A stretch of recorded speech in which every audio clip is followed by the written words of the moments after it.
Well, we asked the new hires lots of questions. With all these presentations and stuff. Starting over.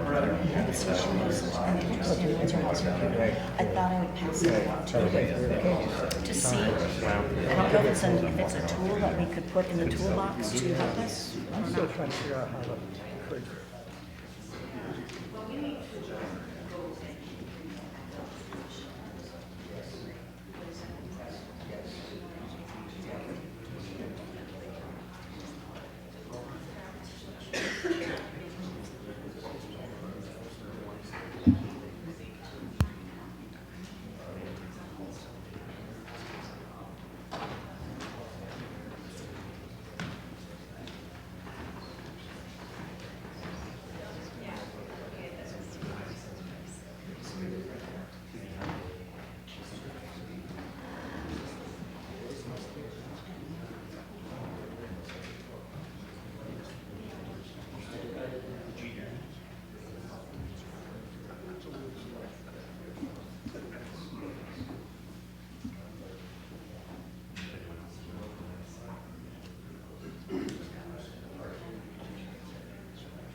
Excuse me. I haven't heard from him here.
And get started this evening for the town board work session for Monday, January 27th. The goal of the work session is for the town board to receive information on topics of town business. And there are a variety of folks who will be talking with us this evening concerning these topics.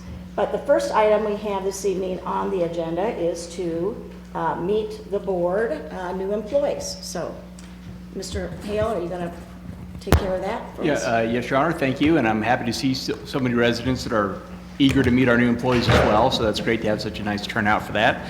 I think the first introduction will be the Chief of Police. He has 3 new folks. Good evening, thanks. It's my pleasure to introduce 3 of our new employees, 2 officers and a CSO. I'm not going to start in the order we have listed on here, but I'm going to start with Margaret Stanfield, Maggie. She's our new CSO. She comes to us by way of the Fort Collins Loveland area. She's a longtime resident here. I've known her stepfather for a lot of years, and so we're very pleased to have her. So Maggie, would you come up?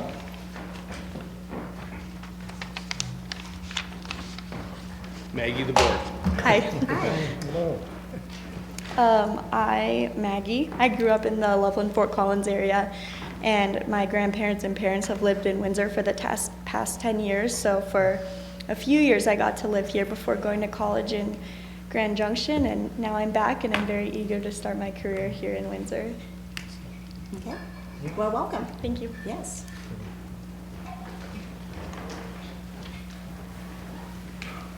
Next up, he's even shyer than Maggie, but David Perry, he joins us by way of Fort Collins also. He's a energetic young man. He's very shy, but I'm sure you'll get that out of him. So David, come on up.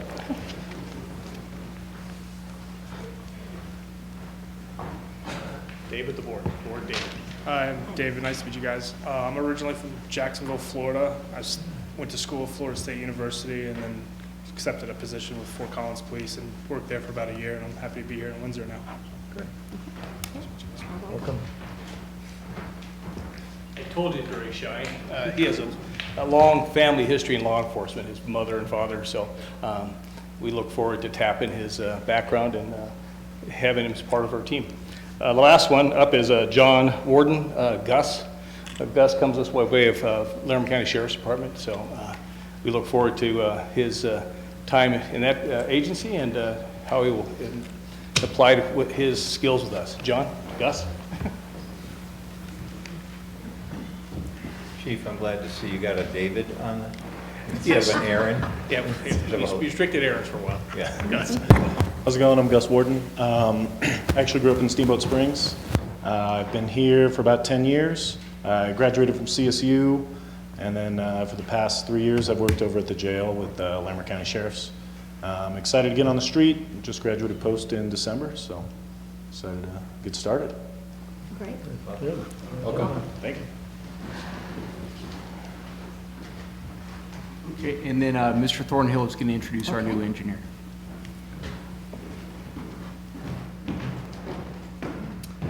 Good evening. As you know, after Dennis left, we had an open position in engineering, and Omar moved up, took his position, then left a civil engineer position open. We're happy to announce that we hired Scott Pearson from the city of Loveland. So that's 2 now we've taken from Loveland in the last couple. Don't count on the record. I don't want to Scratch that. But we're happy to have him here, and I'll let him get up and come up. He's had quite a year, so I won't steal his thunder, but I'll let him tell you what he's been up to.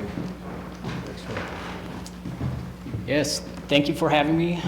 Scott Pearson, as John mentioned, I came from the city of Loveland, but I was thankful that the officers kept their presentation short because I prepared 87 slides tonight. All Well, right. we'll just take a moment to go through my whole history. No, but I'm originally from Pueblo, Colorado. I grew up here, went to school at CSU Fort Collins, graduated, and had been working in the city of Loveland for about 7 years in both planning and engineering. So I'm excited to join the team here and be a part of Windsor and participate in new roadway projects and be a part of the team. Look forward to working with you. Well, welcome. So the board will recall, we really wanted to focus on a transportation engineer, and Scott brings that background. So he actually worked a lot with David, the planner that we hired, who also worked a lot in transportation. So I think we're starting to build that team really well now. Okay, well, great. Is that everybody then? Yes, ma'am. So, yeah, we want to thank you all for being here. A warm welcome. We hope you have a very long, happy employment years ahead in Windsor. Quick to get out of here. Our next item this evening is a continuation of an item that we started in November, and we had some bad weather, so we only were able to hear from half of the folks that we had. So this evening, we're continuing on with the second half, and we're going to be hearing from some folks concerning our air quality monitoring discussion. So Scott, are you going to take the lead and start us off on that? Yes, Madam Mayor, thank you. I just wanted to point out that we have representatives from Great Western Oil and Gas present, as well as Extraction Oil and Gas. And we have Mr. David Butler with Mountain Secure Systems. So I've advised that they've got about roughly 10 minutes each to allow for some time at the end for the board to have questions. But they're each going to give a little bit of overview of what their respective work in the air quality monitoring realm has been. So with that, I will turn it over to Susan. Scott, will they be putting up slides, or are we just put on the monitors, or? Yes. Okay, good, thank you. So pulled up your slides Thank you. there. I don't know why you didn't want to try and pronounce Faharzadeh. Hi, everybody, Madam Mayor and the board. Thank you so much for having us. My name is Susan Faharzadeh. I'm VP of Corporate Communications and Government Affairs for Great Western Petroleum. I've prepared some packets here for you. We're going to go through a lot of very technical information, and I want to be abundantly clear that I am not a technical person. I do have my lifeline, though, which is Katie Gilland, who is our air quality manager. So if you have any questions, I'll certainly point you her way. And in this packet, we've got a lot of resources, and before I distribute them at the end, I'll walk you through what those are. Sure. Thanks. So in this packet is a copy of my slides, a summary of a CDPHE study that I'm going to be referring to, some information from Common Sense Policy Roundtable that I thought you might find interesting as a follow-up to your land use discussion last week, and my business card, should you have anything, any follow-up. Do we have not enough? One short? Okay, sorry about that. I'll get one up to you guys. District 5 is the last one to go. District. I wanted to kick this off with some comments from an environmental attorney who is outside counsel to Great Western. I think it's a good way to start framing the discussion because she did a really good job of sending a communication to Mayor Melendez earlier today that sort of frames what this non-attainment means and what a lot of this stuff we're hearing about in the media. So I want to share some of those comments and I'll get into my slides. And that letter should have been forwarded to the board, and I believe we do have written copies of that as well. So we did put it out there. Oh, wonderful. So I've got like a 2-page, and it's 1, 2, 3, 4, 5, 6 paragraph in is where I'm going to start. So she states, it cannot be ignored that a significant contributor to our inability to meet the standard comes from naturally occurring background emissions and emissions coming from out of state and out of country. In fact, in 2017, Colorado's Regional Air Quality Council issued a study to determine which sources contribute most significantly to ozone formation in the non-attainment area. The Regional Air Quality Council concluded that ozone transport from outside of Colorado was the largest contributor to high ozone concentrations at monitoring sites in 2017, contributing approximately 70 to 80% of the ozone on high ozone days. Thus, Colorado's ability to meet the ozone standard is challenged significantly by the contribution of background emission sources and sources that originate outside of Colorado's boundaries. Regardless of that, the Air Pollution Control Division and the Air Quality Control Commission have been proactively taking steps to reduce emissions in the Denver metro area with a particular focus on oil and gas sources over the past 15 years. These efforts include a rulemaking in 2014 in which Colorado adopted first of their kind rules, and since 2014, 2 additional and significant rulemakings have required further emission reductions from the oil and natural gas sector, one finalized in November 2017 and one most recently in December 2019.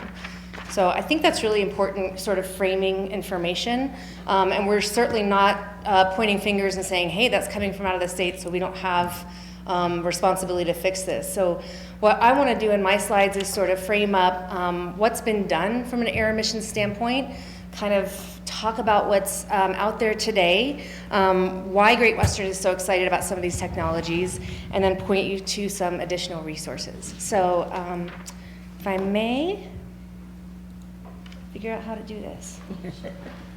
Just scroll down. Or you can just advance. Why is PowerPoint so hard? We've only been using it for, what, 25 years? So traditional air quality monitoring, I promise I will not sing the police song Canary in a Coal Mine, but that's where we started in the 1800s and 1900s, which was canaries in coal mines. Into the 70s, we got into these present federal and state regulatory ambient monitors. As you can see from the picture, they're large. They do have very large power needs. They're very, very accurate, which is a good thing about those, but they have limited spatial resolution. That goes on from the last 40, 50 years into present handheld monitors. These are not continuous monitoring. They do require highly trained personnel, but it pinpoints things like a gas source, and they do have regulatory frameworks around them and are approved. So what is this technology capable of right now? And I kind of want to throw out, there's some misnomers around this already. Things like readily available, technically reliable, scalable to market, suitable for purpose. None of those things are true with the technology that we're piloting at this time. But obviously we see a lot of potential and a lot of runway for this technology to get where it needs to be in order to be scalable to market and suitable for purpose. So I highlight this, this quote. The study was based on equipment that was fixed and generally perimeter equipment. You have the one-pager of this in your packet, but the CDPHE study summarized, historically, air monitoring has been performed using expensive equipment that needs to be operated in a weatherproof, temperature-controlled environment. As a result, information that the general public can get has been limited to sensors operated by government agencies. With changes in technologies, smaller sensors or next-generation sensors are becoming more available for use and increasingly affordable for the general public. However, these new technologies have limitations and are not as accurate, and thus the data needs to be considered accordingly. So at Great Western, we have been working on our pilot air emissions project for, Katie, would it safe to say over a year, year and a half? Yeah, about a year.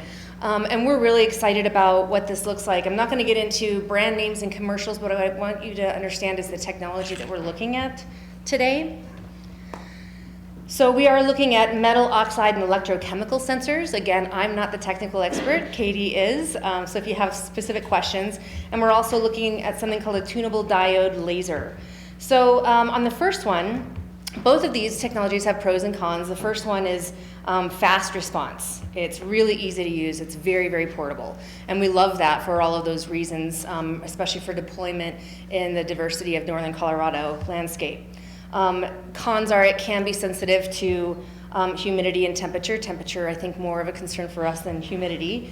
Other gases can interfere with the reading. The sensor needs to be replaced pretty frequently, and there's drift over time, and drift is something that is explained in that one-page study that I included in your packet.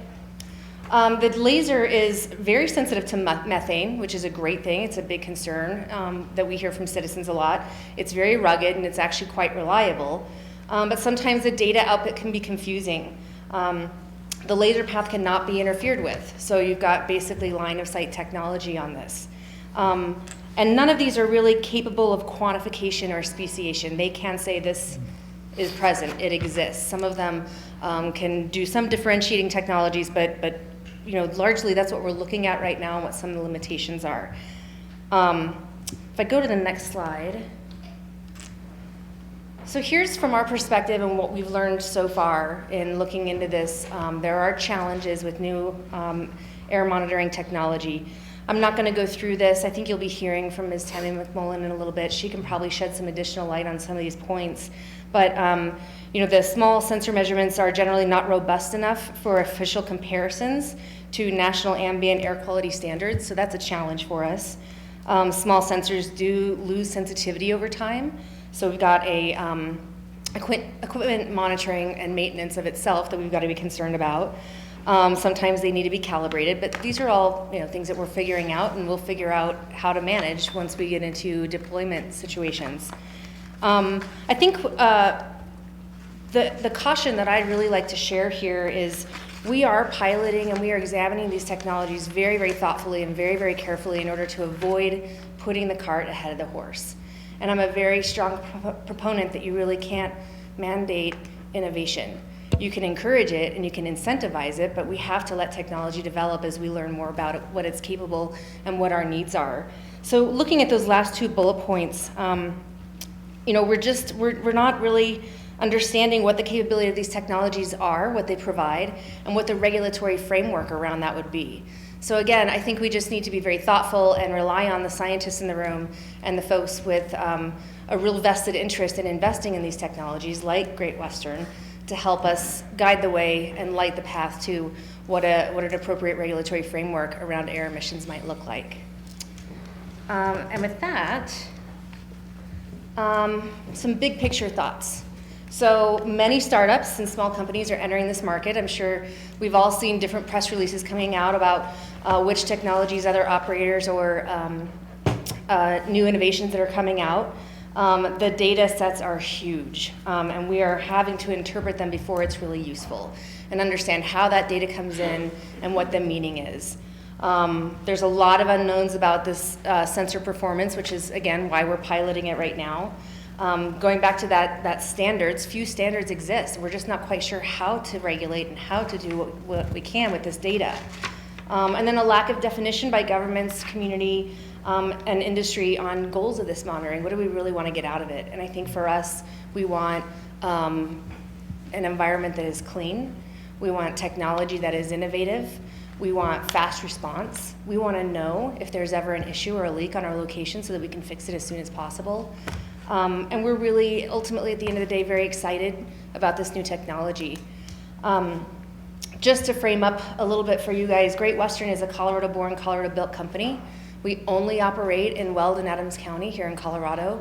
We employ about 150 folks who live between our downtown Denver office and up here in Windsor. So we're really, really committed to finding the right solution, and we're committed to sharing that information with elected officials so you can make the best decisions for all of your constituents.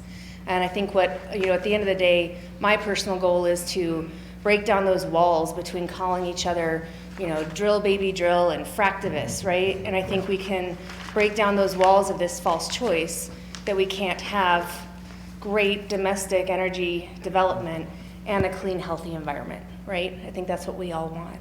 So, let's see. These are kind of the takeaways. I think I've gone over these. We're excited. A lot of testing is necessary. We've got some of the best and the brightest in the Colorado industry working on this across our operators. There's a lot of information exchange amongst industry professionals and the technology that we're using. We want to thank you for looking at Great Western as a resource, and thank you especially for rescheduling. Katie and I were on a pretty harrowing drive last time in the snow coming up from Denver, so thank you for allowing us to safely get home to our families and come back out here tonight and talk to you. I think on those very highly optimistic and hopeful notes, that's all I have to share with you this evening. The last slide in your packet is a really, really great set of resources that Katie put together for you with a link to the EPA Air Sensor Guidebook, which I think is really valuable as you look at these types of technologies. EPA interactive map of air quality monitors, and then a few more things from the CDPHE that I've referred to. So I know I can talk fast. I know this is a lot of really big information, but I invite any questions that you might have for myself or Katie before I turn the floor over to your next speaker. Are there any questions? I have a couple questions. Okay, Mr. Baker. So given all these challenges that you outlined, when do you expect to have some sort of air monitoring in place?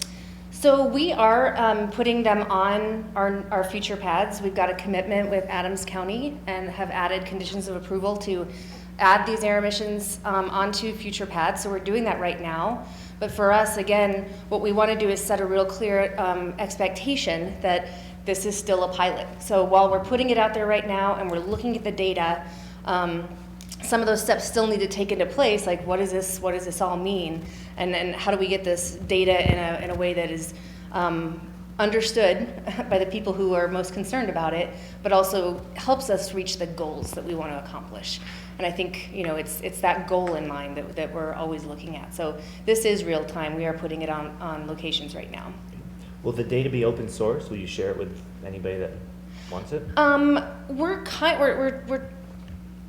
I think that would be the goal, and the only reason why I'm pausing is because, again, with a pilot, we're trying to understand what this means. We very, very early on had a sensor showing all sorts of crazy information, and we got out there, and it turns out it had fallen off the pole and was in the mud and in the direct path of a idling car. So, what we want to do is we don't want to create more questions and answers by providing this data. So what we're doing is we're taking the information, we are doing baseline testing before any construction or activity happens on the pads, and then what we're doing is we're taking about a 2-week period to process and identify anomalies so we can explain what that anomaly was, or if we have a problem, be able to offer a solution. Okay? And these are local to the pad site, right? Correct. So we won't have a cumulative effect of all of these pad sites and what they might be contributing. No, and I think that's not what these are really capable of and for, but what I like about this opportunity is with us doing that, what we're able to do is start to develop a framework of what's happening between the locations and between the sites. And I think if there's one thing that the oil and gas industry is very, very good at, it's when we innovate, it's sharing that information and helping us all come together with what might be a good broader network or map of what's happening. And I think that's where we rely on other technologies from CDPHE, for example, to help us understand what that bigger ambient air monitoring condition really looks like. So do you see some value in maybe Windsor monitoring a bigger area of the town versus all these, in addition to all the localized pads? I'm probably not the best person to ask that question, just because I'm not a technical resource, but from what I understand in the conversations I've had with our team, and honestly, I hate to throw Tammy out as a I don't want to voluntold her, but that might be a good question for her, because she has so much more experience with these big, broader processes of air monitoring. So I think I would prefer to deflect. Would she have an answer for that? Does she want to come forward and, You'll be speaking. you want to right? come forward and try to answer his question? I'll be speaking next, but. Yeah, she's speaking. Oh, Okay. she's speaking next, so So you want yeah, to, so I have to just remember put- my can you question. remember that question, Miles? I've been thinking about it, I'll remember. Okay. Okay. Anything else? That's it. Thank you. Okay, any other questions? Mayor Pro Tem Bennett? Yeah, you touched on something. When I think about what's the purpose of this, for me as an elected official representing our town, my purpose is to, if you're a resident here and you're concerned that you might be exposed to emissions above whatever the state level is, we as a town, I'll be able to tell you you're okay. Right. And I like what you said about fast response. So whether there's mechanical failure or human failure, if there's a time where emissions are exceeding the state, whatever the limits are, how quickly and how would the town know that? I think that depends, again, once we finalize on a solution that can help us provide that information reliably. So some of them have canister samples that go off and get tested. Some of them do sort of a almost digital web over your location and have an app that we can look at immediately. But I think we've not really landed on what one of those might be, and I think as soon as we can, we'll be in a better position to answer that question for you. But we are looking at a broad spectrum, and again, these technologies are in such early phases of development that there's a lot of different options out there. So we're just trying to figure out which one would help best get us to that goal, because I think that's a shared goal we would have. Looking just at the slide where you show the two different types of monitors, are those the ones that you're trying out in Adams County? Correct. locations? Yes. Katie, is that correct? Yes. And that's all you have on any of your locations, are either one or both of those two? Do you want to come up and answer that question, actually? Yeah. Are you okay with that? That's correct. We currently have I'll go back those to that two slide for you. sensor Can you please just give your name and, Oh, yeah. and My name address is, for the record? Katie Gillen, and I'm the Air Quality Manager for Great Western. So we have the laser, which is actually at our tollway facility. We have reported on that to Adams County, so that data is available if you guys are interested. And then we have the metal oxide sensors and the electrochemical sensors. There's not too much difference between the two of those. But yeah, those are currently the only technologies that we're testing. There are a couple other sensors available on the market. We just haven't had a chance to sort of dive into those. Can you, so I'm going to do a follow-up question if you guys don't mind. Can you talk to them a little bit about what we talked to Matt from KUNC when we showed him that laser technology and the area it monitors and So spatially what it covers?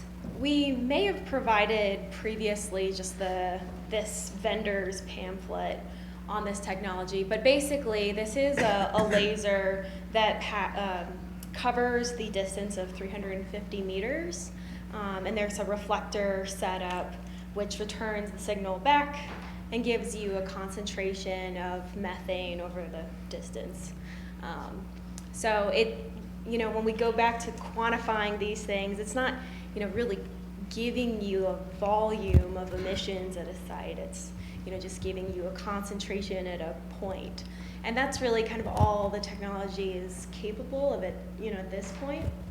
So I think, setting expectations of what's the appropriate standard to respond to still needs a lot of work and a lot of definition. And we've had really great data come off of deployment from the CDPHE CAMEL, which is the air mission mobile. The mobile lab, Yeah. unit that's CDPHE. Yep, CDPHE's mobile unit. So we've had times where perhaps some residents called in some concerns to COGCC or CDPHE, and they went out and deployed this and then provided us with a report that has really, really impressive results as to what was going on out there. And again, that's not ideal because we don't want to hear a concern and then come back with an answer 2 months later in a 4-page study. Right. Right? Yeah. And that lab also has vast more capabilities than Right. this technology. And that comes back to scalability, right? We're not quite at the point where we can scale that size of a lab on every location, but the information we can gather is really, really valuable in helping us identify what will be the best solution long term. Okay, Sorry, continue. I just wanted to follow up really on that last note on that slide where it says that they're not capable of quantification or speciation. I'm guessing quantification means there's methane in the air, but you don't know how much. Yeah. Yes. And then that's a, speciation is some well, is it methane? Is it butane? Is it benzene? We just don't know exactly, what it is, what constituent is of concern. So, for the methane sensor, at least, that's all it measures is methane. But it's a good indicator if there's, a leak present, because methane is the lightest hydrocarbon. So if methane is present, it's probably the most conservative. And I think it's worth noting that this is in addition to all of the personal air monitors that our employees wear on a daily basis. So on us explaining the limitations of this continuous air emissions monitoring technology, I don't want it to sound like we have no idea what's going on out there. We actually have a very, very clear picture of what's going on out there. We just want a more responsive, almost real-time solution if possible. Okay. Did you have anything else, David? Well, I'm still puzzled because I think you said the laser can detect methane, but then you said none of them can really tell what's in the air. Well, so the laser is, it detects methane only. Okay. So it's simple there. Whereas, the other sensors are total VOCs, but it doesn't tell you of which, VOCs are in Okay. which quantity. All right, thank you. Yeah. Okay. That's a great differentiation, thank you. Good. Anybody else before we move on to our next presenter? And Mayor, I'm Okay, sorry, I yes, don't want Mr. to take up Hale. more time, but I would just ask you to contrast that to just assume the canister. So you have the Sumas, right? I mean, are you still using those? I know that's kind of older technology, but are you using those as well? Like using them sort of. Like on separately, site? or- Yeah, to just measure. Yeah, I mean, you can pair them together. The thing about the Suma canisters is it's a little bit more difficult to take a continuous reading. But you could use this, paired with Suma canisters and take a sample at a certain threshold to give you sort of more detailed information. Right, well, I'm just thinking, because if these are a little bit untested, Suma canisters, I mean, they'll let you know the quantities, right, and what you have, so, Yeah. Okay, that's all I had. Okay. Well, thank you, ladies. Thank you very, very much. Appreciate your time. Yes, thank you.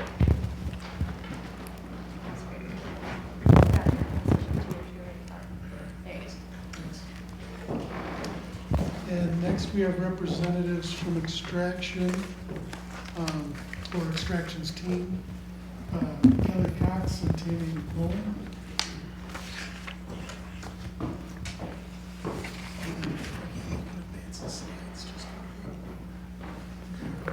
Okay, thank you. Thank you for inviting me. I am not with Extraction. I'm with CTEH. We're an environmental consulting firm. And I'm a toxicologist. And prior to joining CTEH, I actually was a toxicologist at CDPHE and started up the Oil and Gas Health Information Response Program there. So I've been doing a lot of work in oil and gas and public health.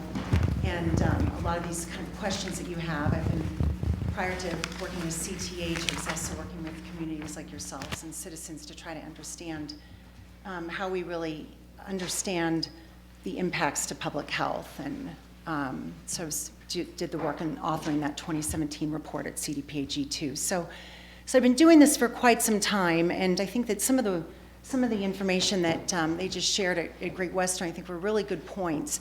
This is, you all have a very challenging job to do right now. And there's not one easy answer to how you address air quality, if you want to do it specific to oil and gas or just your regional air quality. And I know that people are concerned and you're wanting to find ways to answer those questions. I'm going to not probably talk to a lot of the slides. I'm going to speak to some of them. Now I just want to make sure I have 10 minutes, and then also just kind of hearing the questions you have. I want to probably just reframe things so that I can answer some of those based on my experience. And so let me just say that you have to really ask yourself why and what you want to answer before you start to go down the road of implementing something. And that, as I've been observing this from afar since 181, and I'm highly concerned about how some local governments are just pushing forward very quickly to want to put air monitoring and this continuous or real-time monitoring and have that go straight to the public and feed. As a scientist, it's highly concerning to me because it goes against the grain of everything that we're trained to do as scientists with respect to data quality and data objectives and interpretation of it. It's like going and doing something, then going, oh, great, what do we do with this information now? So you can often, in my experience, and I've seen this over and over again in my 20 years as a toxicologist, you end up with information that's more confusing, in the gray zone, and you don't know what to do with it, and it can actually cause more fear than less. And so hopefully today I can give you just a few little tips or some information to help address some of those things to help you, guide you in the questions you want to answer. But big picture, I like to look at things from a global, a regional, and a very local perspective when it comes to air quality, right? And I think that's global. There's concerns about climate change, and when you think about climate change, you think about things like methane. When you start to get to regional ambient air quality, you're talking about the network that you talked about. How can we compare data on particulate matter in our area compared to national ambient air quality standards? And so that's where standards exist, particulate matter and nitrogen oxides and those types of things. But there's not very many chemicals that have actual standards at a national level. So that's what we think about the Air Pollution Control Division. That's what they do, is they have networks of monitors to look at regional air quality. And that's important to public health, both regionally and at a local level. And then lastly, in the work that I've been doing more of, and I think what you mentioned that a lot of your constituents have concerns about, is what does it mean to me if I live near an oil and gas well pad?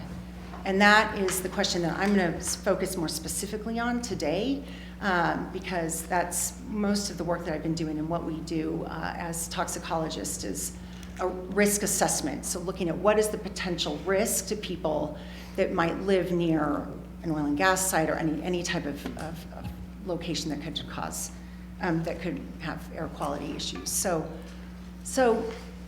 what I wanted to bring up is the reason I talk about it at the local level and why I wanted to frame this is that some of the things that you might be aware of more recently in the news, this didn't come across very well here, but is that CDPHE had funded a study through a third-party consulting firm, and those results had come out this past fall. And that modeling study, And so, there was just all of this misinformation, I think, in the headlines around find significant risk of fracking, and then CDPHE most recently, they like we were just alluding to, they do have a mobile laboratory, and there's work that I had done in my team to start to use that mobile lab to investigate oil and gas well pads when I was there. But that mobile lab just, there was some information recently in the news that they had detected benzene measurements that had exceeded a health guideline number, and that caused fear and concern in everybody. So I want to touch just quickly on what those things really mean, what that study said, and why that can hone you in on specific areas of what you might be interested in looking at when it comes to local public health effects. So as scientists, we look at, you've got to have a source of emissions that results in some air concentration of some kind of chemical. That chemical causes an exposure if somebody's living near that or breathing it. But the question would be, does that necessarily mean that just because you can measure something, does that mean there's going to be a health effect? And that's not the case. So measuring something goes short of answering the question that I think you want to know and your constituents want to know, which is, what does it actually mean, right? What does it mean to my health? And I'll continue with that conversation. So people want to know, is it safe? Is it not safe? What am I measuring? And so you can use a tool like risk assessment to answer those questions, but it's not an exact science, and it's an iterative process of generating more data.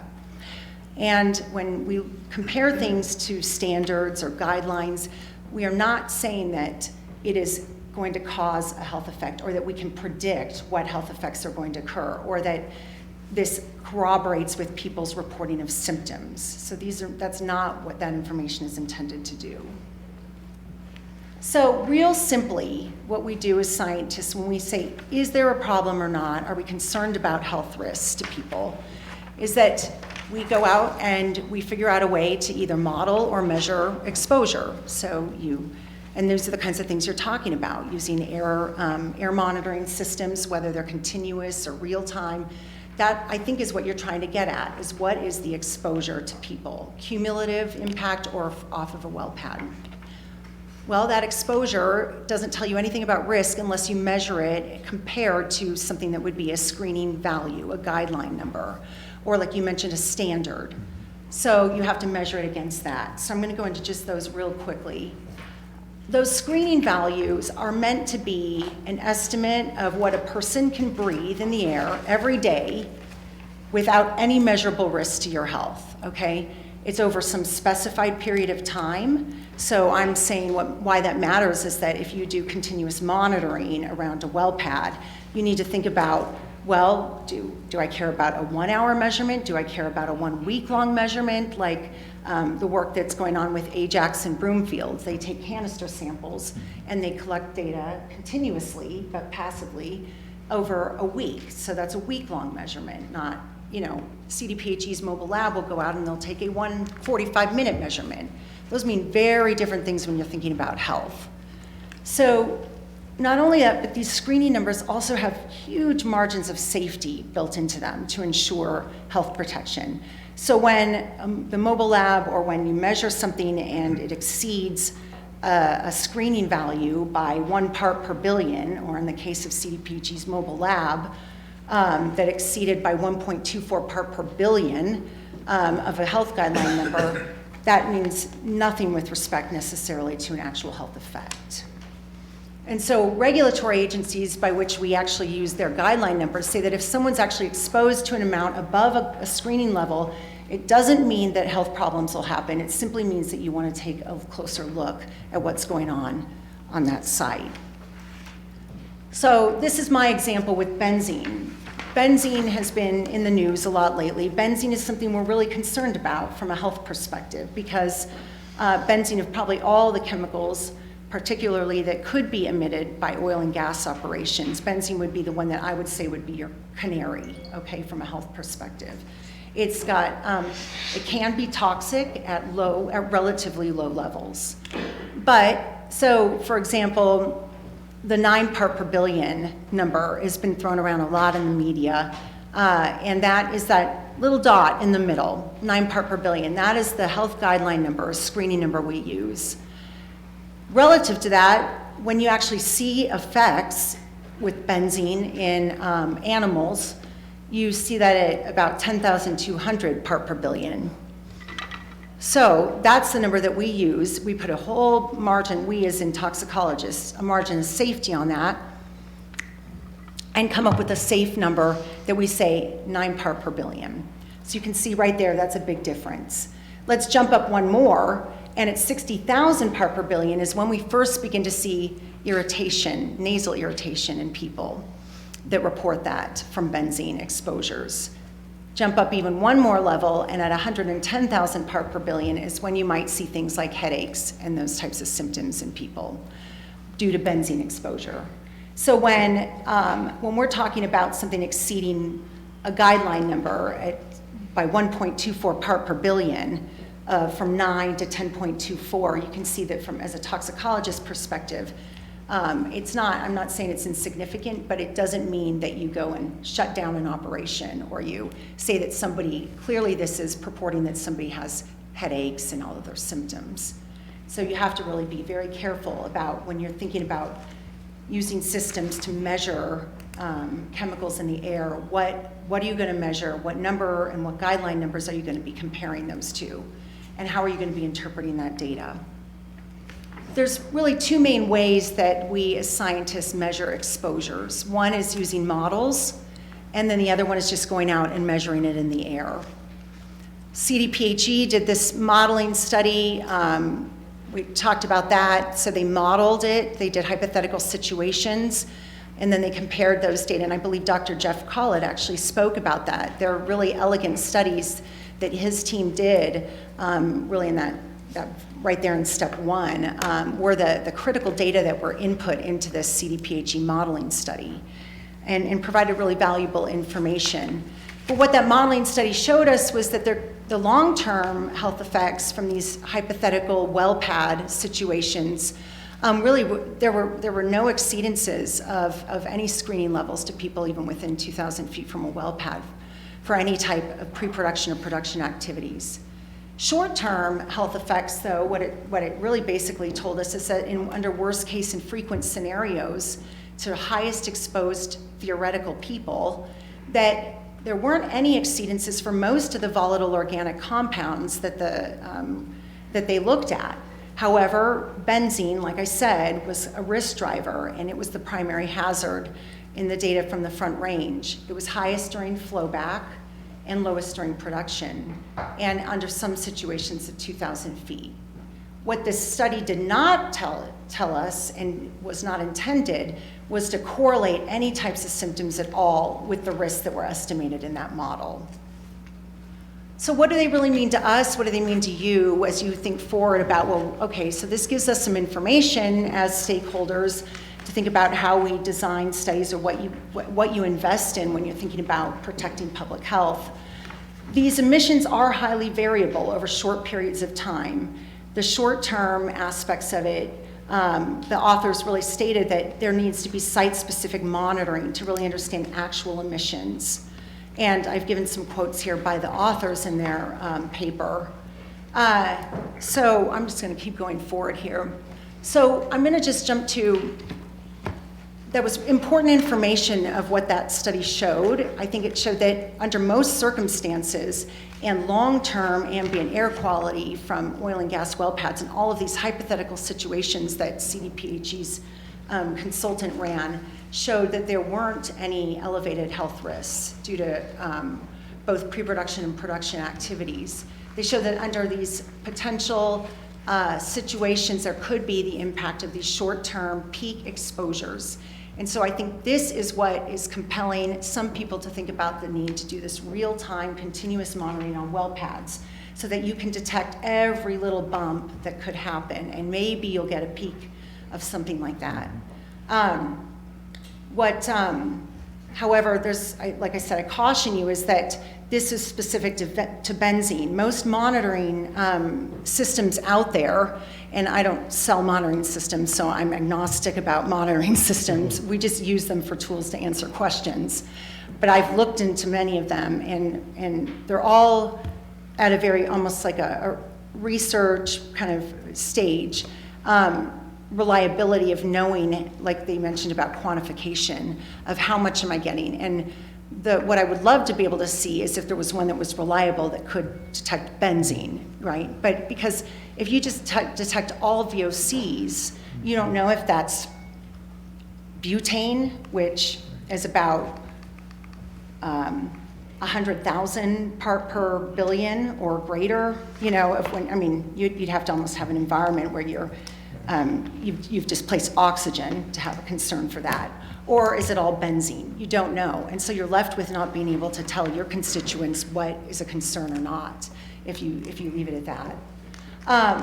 So I'm going to lastly just touch upon just a couple of things. We've done specific studies for extraction. We've done some for other operators, but I thought I'd talk today about how we've designed studies to answer these questions specific on a well pad. I could go into that, but I know I've done my 10 minutes, so I just want to stop and say, should I keep going? I just have a couple slides. Do you want me to answer some questions? Well, we are kind of getting a little short, but if there's some more important information that you want to impart, then we'll open to questions, and if we need to, we'll go over Sure. a little bit, because we want to make sure we have our third person come before us as well, so.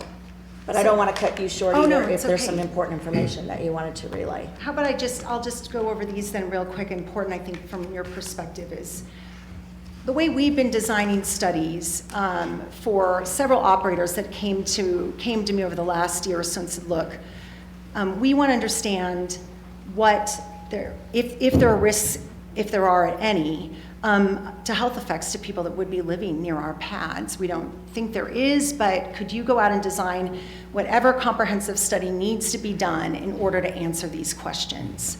And so because we both were concerned about these peak exposures and we were concerned about long-term exposures, we designed studies that would answer both of those questions.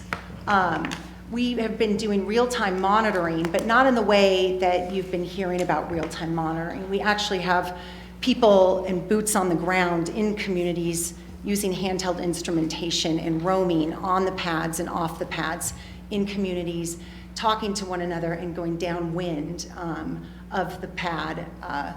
And what's so important is the visual and the odor observations and those types of things to say what's going on during the time that if you get measurements. And then we've also paired that with analytical sampling. You mentioned about SUMA canisters, and that's really one of the best ways you can get a whole bunch of information at really low levels to compare to guideline numbers to understand health risk. And so the SUMA canisters, you can partner that with real-time measurements, and so that's kind of what we've done in these studies. But I'm just going to quickly show you that this is just extractions work that we've done. This is the real-time data, and the map shows you all the points that are actually layered where our folks have taken data. They've collected both data on the volatile organic compounds, but then they also collect data in real time on benzene measurements. And to date, just on extractions pads, we've done over 6 well pads for them, 112 days of sampling. We've done over 25,000 real-time community measurements of just VOCs and benzene. And 98% of the time when we have collected data surrounding communities of total VOCs, we get non-detects, which means your volatile organic chemicals total of everything was less than 1 part per billion. And we've never gotten a benzene detection in a community at levels that are at 10 part per billion or lower.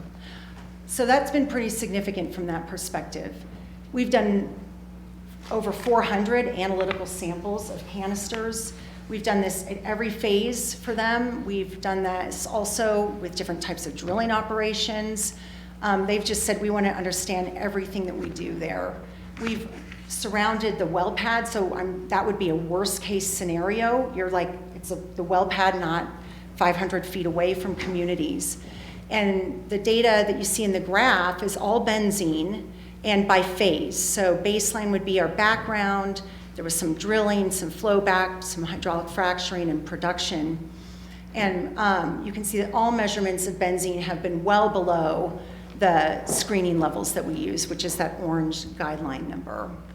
So that's just what I really wanted to share with you, kind of our approach, but really more to give you some information about, just some points to think about. So I'm going to just stop there and. Okay. And then I will take some questions, but first of all, I just want to confirm one thing. So you're an independent consultant that was contracted specifically by Extraction to do all this testing? I mean, That's they correct. requested that of you? Yes. Okay. Right, we're an environmental consulting firm. In fact, what we specialize in is emergency response work. So we do emergency response work throughout the country, where we go and use a similar type of study design to inform incident command in emergencies, to inform when people need to evacuate or things like that. So that's typically what we specialize as toxicologists. Okay. Yes. Okay. Mr. Wilson? Yeah, I just had a quick question or comment. Tammy, I read a paper that you wrote in 2018 or co-authored, and I'll share it with the town board, and it's very consistent with what you presented today. But the one thing I wanted to ask a question about, because the conclusions, like I said, were very consistent, but it said the conclusions were tempered by the limited database of relevant air sampling data, because it's just what's available out there for you to study. Correct. And that community level air sampling is really needed. And I don't know if you have any additional comments, because that's really one of the things we're toying with. You know, if places like Windsor and other communities provide that data, I mean, it could be available for Extraction, Great Western, but the CDPHE, I mean, I wouldn't want residents to really analyze the data. I'd want scientists like yourself. But what are your thoughts on that? Right. Well, so I saw that that was a real need, especially when we were evaluating all of that data, and that's a big reason why I've designed studies for clients like Extraction to answer these specific questions that weren't answered at the time, and those big gaps that were there, because people wanted to understand, what does it mean to me? What does it mean to my kid who's playing at the park next to this? And so that's why I think these operators, I mean, I've worked with a few of them now, and are generating probably some of the most comprehensive data in the nation on what's really coming off of their pads. And I think that the CDPHE modeling study was a big step in that direction to understand what that could be. Its intention, as any modeling study is done, is to point you in the direction of what to do, from measurement standpoints. I think one thing I struggle with is the measuring at each particular pad versus a community monitoring, say in the center of town or something like that. Right. So community monitoring is, when you're monitoring around a pad, you're still not really telling somebody about exposure to people in a community. And so I think you make a really good point. It answers a different question, right? So that's why you've got to partner it with something that doing every well pad is just not, that doesn't make sense, right? So community monitoring, so if you have information in your community, or you can monitor in a community where people are living, that's going to tell you what their exposure is. And so that will give you a direct answer. It will not be able to exactly tell you if you see something that has exceeded a number, which would need to be defined. What it won't necessarily tell you is where that came from, or what that information is giving you, right? So the challenge with that would be then, you can point the finger at lots of different things. And some people want to just point at oil and gas. Some people might point at something else. Right. But if it's a community exposure, it tells you what the exposure is. It doesn't necessarily always give you the information on how to address it. Mm-hmm. And as you all are going to need to be decision makers in this process, you are the ones that are going to need to be learning, like managing the risk, right? And so you'll need information on how do we address this. So does that make sense? Yeah, There's pros and cons with that, right? Yeah, and I appreciate the paper too, because it was highly technical, but written in such a way for individuals like ourselves to comprehend it. So I think you might be the first. Any other questions, Mr. Baker? So I think you just answered, but my question to the previous speaker was, is there a benefit to have this cumulative, to analyze or monitor the cumulative effect of all these sources of chemicals? So I think you said there was some benefit. Just by virtue of putting out a monitor in a community, that's cumulative, right? I mean, you don't know where the sources are necessarily coming from. I do think companies like Ajax and others are really working hard to do some, their IoT sensors and things like that to try to see if they can pinpoint sources using, informatics essentially. But I think there's still a long way to go on the reliability of that. So does that Yeah. answer your question? But as a toxicologist, are you concerned with oil and gas development, or is there? So I'm going to be honest with you. I was, 6 years ago, hired by CDPHE to start up the Oil and Gas Health Information Response Program that came from Hickenlooper's task force. And at that time, as a toxicologist, I thought, this must be a problem. This has got to be. I'm a Coloradan, I live here. This has got to be an issue. And over the last 6 years, and the more work I've done, I was just having my staff compile how much data that we have collected this past year. I have not seen one time where I've seen benzene exceed a guideline number. So no, I'm not concerned. I have not tested every operator. I'm going to say those that I've worked with, and what best management practices I know of the clients that I have worked with. But I can't say, it can be very variable, right? So I'm not going to say that across the board. That's why I'm concerned about the cumulative effect of all of these happening in our town. But CDPHE also has regional air quality monitoring so they're always kind of looking at that regional air component of that too. So, yes. Okay. Mr. Sislowski? Yes, Mr. McMullen, on the slide you had the map of the community monitoring sites, all little green dots. And it's not on the slide, and I'm guessing you may not remember, but I'm curious if you look at the closest green dot you have there, how far away are these from the site? I do know that. In fact, I just had my staff take a look at that. Okay. For this particular, and this is just one specific example of a location of theirs in Broomfield. I just put as an example. But this particular example is, I think, like 100, some of it's actually less than 100 feet away. The first green dots? So to the, I don't have a, to the very left, let's see, where am I here? The street. So I think I know this is that. Yeah, so the S is where the site is located, right? And so the locations that, we had monitoring stations that were all around the perimeter of the pad. And so the closest monitoring station to a nearby community would have either been some of those that were directly to the south or to the west there on that street. And I believe that it was, even some of those were, because they're just right across the street. Kelly, do you know what the distance is? It's pretty close. But so I would say like, it was like 100 feet away or something. It was very, from that. Okay. Mayor Pro Tem Bennett. I appreciate your point about the difference between slightly exceeding the state limit and a health risk. And we need more information on that. My question, though, is to really Great Western and extraction within Windsor. What % of our pads have some type of air monitoring going on right now?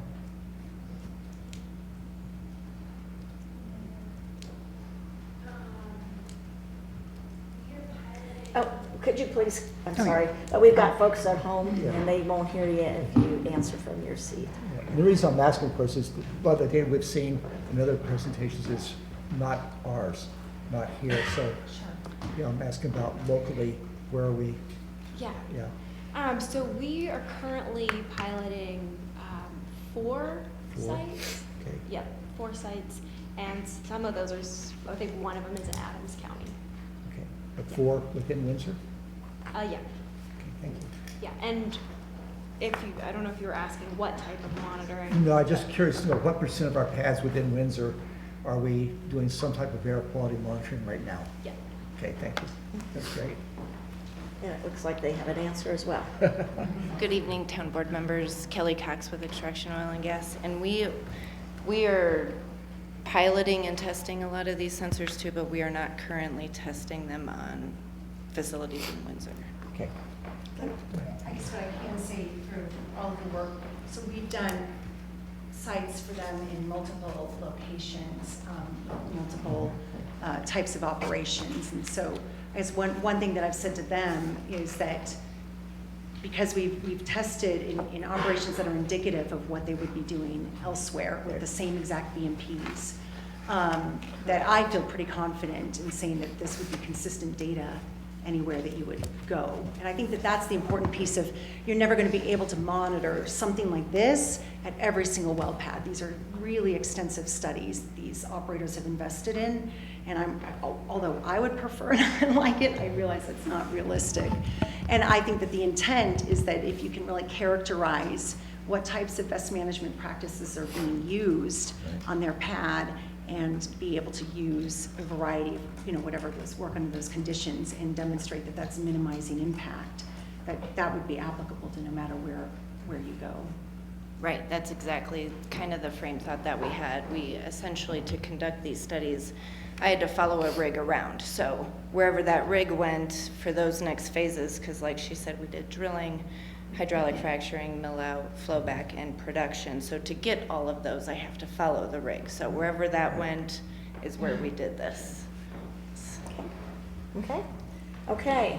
I think we're ready to hear. Do you want to introduce? Thank you. Thank you. From our last presenters, if you'd like to introduce them, Mr. Halston.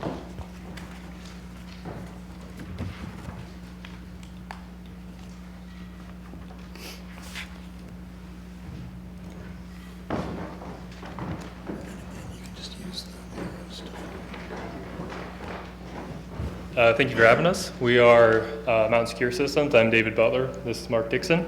We're here to present the Smoking Combustor Advanced Notification System, known as SCANS. Quick background on our company. We were founded in Boulder. We're now located in Longmont. Primarily a defense and aerospace company, so we don't really have any oil and gas experience as of right now. We deal with the harshest environments on the planet, also outer space. So we are used to harsh environments, specifically what oil and gas would present to the system. So we saw the opportunity to develop it. We wanted to support local oil and gas companies and the community. Visual inspection is the method used to identify incomplete combustion. So we wanted to develop a more reliable measure. As you can see on the right picture, that is a smoking combustor.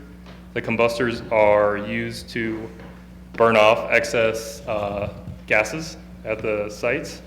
And below that is the visual method used by the EPA, which can be pretty unreliable, especially in darker environments when it's not daylight or a nice blue backdrop.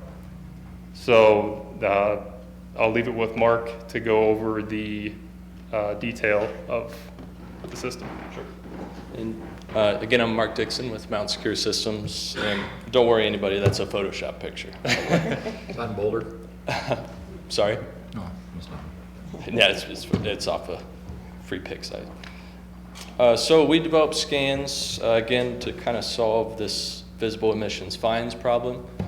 And here is kind of some of the components.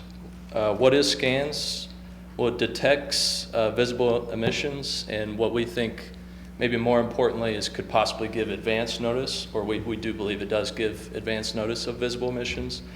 And so what is it doing? It's literally detecting black smoke or carbon in smoke. And why does that happen? That happens because the fuel to air ratio is not correct, and that's why you get the black smoke. Same thing can happen on trucks or your furnace or whatever.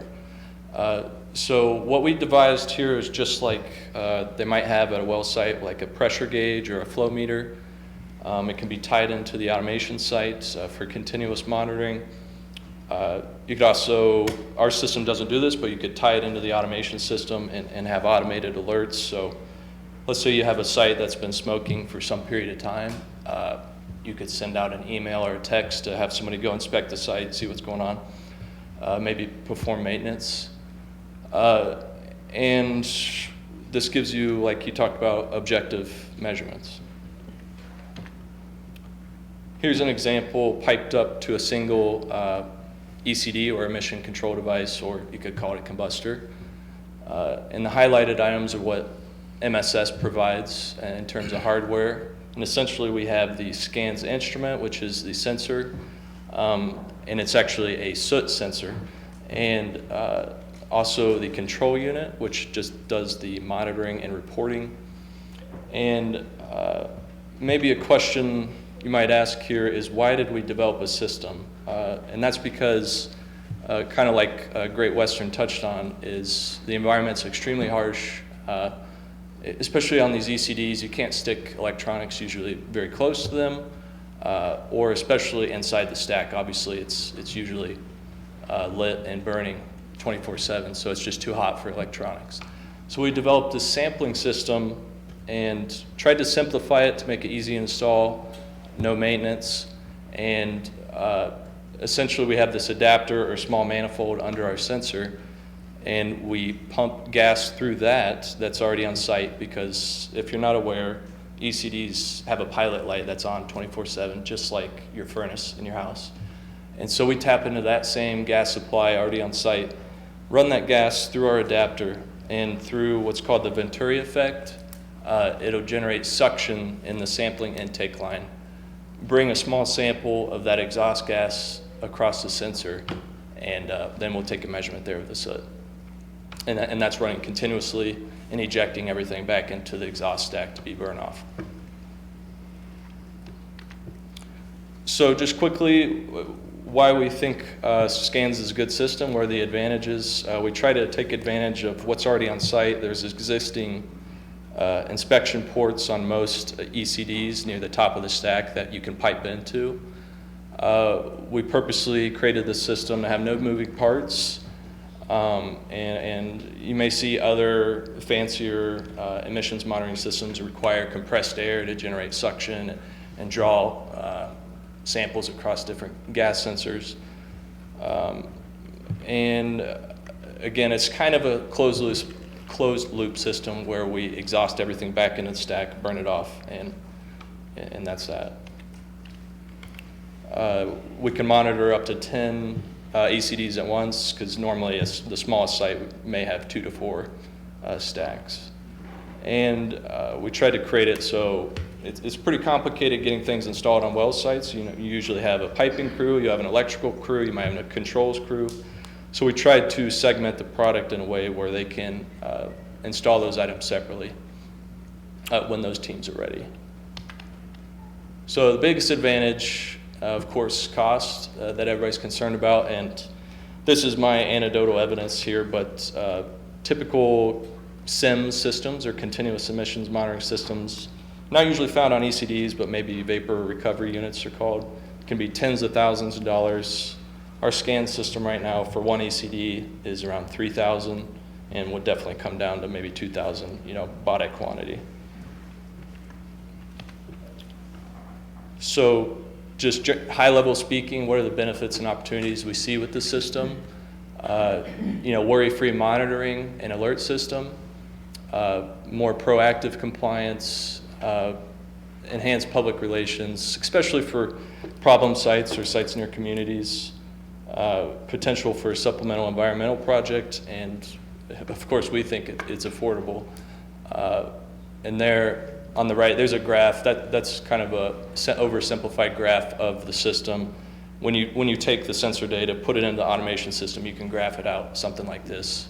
And a big part to note is a sensor is a lot stronger than the human eye, and so we can detect these inefficiencies in the fuel to air ratio well before somebody could go out there and see it with their own eyes. And it provides the operator with advanced notification, because we are aware that operators aren't always at the site. So this can notify them to drive to the site and fix the issue. So we honestly agree with a lot of what Great Western said, and we need help. We're just a small company. This is new technology. We've successfully built it in a production environment. We've tested it with some prototypes, but we haven't installed it on more than 3 sites, and they were just temporary installations. We do have a working demo that we provide as well if anybody's interested. So. Right, and a lot of our data is from a small combustor we have on site at our office that we do a lot of testing on. So yeah, we're new to the industry, and the technology is still in its youth, but we're pretty confident in its ruggedness. We actually partnered, we ran into a lot of the same issues on sensor technologies that they did, and we actually partnered with automotive research and development firm that developed this new soot sensor technology that they're working on putting in commercial diesel trucks. So we kind of partnered with them and took that sensor technology and applied it to this oil and gas application.